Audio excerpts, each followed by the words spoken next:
was freaking out thinking, am I going to be the worst resident in the history of residents? Okay, thank you. My name is Tiffany. I'm a first-year family medicine resident at U of T, working at Sunnybrook right now in the family practice. So I just moved to Toronto a couple months ago.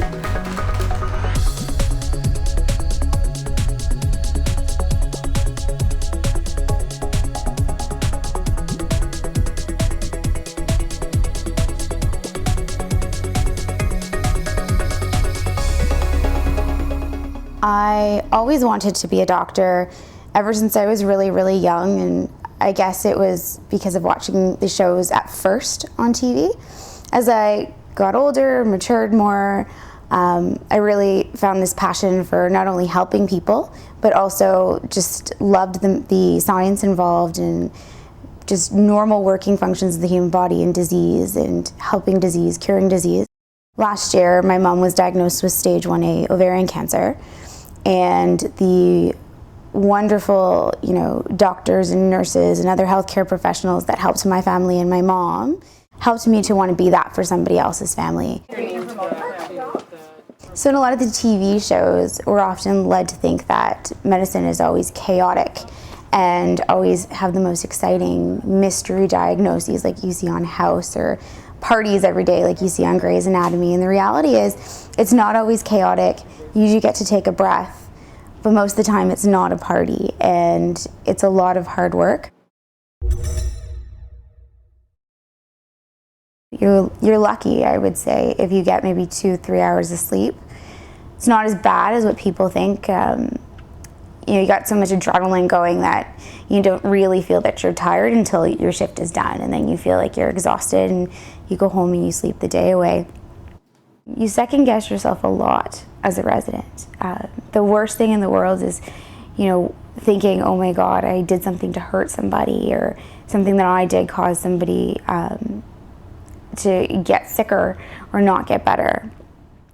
But I think you never really lose that. You never become 100% comfortable. And one physician told me, you start becoming a very unsafe doctor when you think that you know everything, because then you stop reading and you start to make mistakes and careless mistakes. And she said everybody's gonna make a mistake at one point in their life, but it's how you deal with it and how you handle it that's gonna make all the difference. As it got closer and closer to my actual start date, I started to get more and more nervous. I was freaking out thinking, am I gonna be the worst resident in the history of residents? Do I know everything that I need to know? The first thing I had to prescribe was a laxative, and I was freaking out over if I was giving the laxative for constipation or if I was making a mistake, and it was really something else that I wasn't seeing. So I remember going back to the hospital twice after giving that when my shift was done, just to make sure the patient was okay.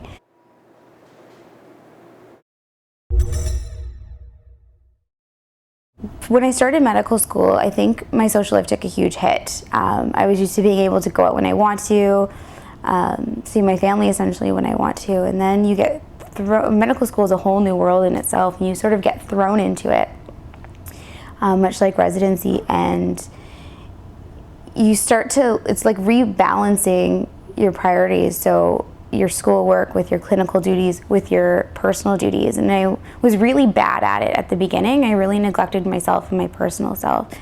And it was tiring, and I was starting to burn out. And actually my mom is the one that helped me sort of reorganize. My mom is sort of my rock and my saving grace in all of this. Whenever I'm having a bad day, I call her. And so she told me that, Tiffany, you really need to take at least an hour or two a day for yourself. It's very easy to get lost in it all and to just be at the hospital all the time, be in your books all the time. But I quickly found out back in medical school that that's not healthy, and you'll just end up hating it and not liking your life. A lot of time there's a lot of grunt work and a lot of long hours. You don't always get to sleep when you're on call, but it's fun, and I wouldn't trade it for anything else. I think I have the best job in the world, and really going through it really sort of hammers down that I love it.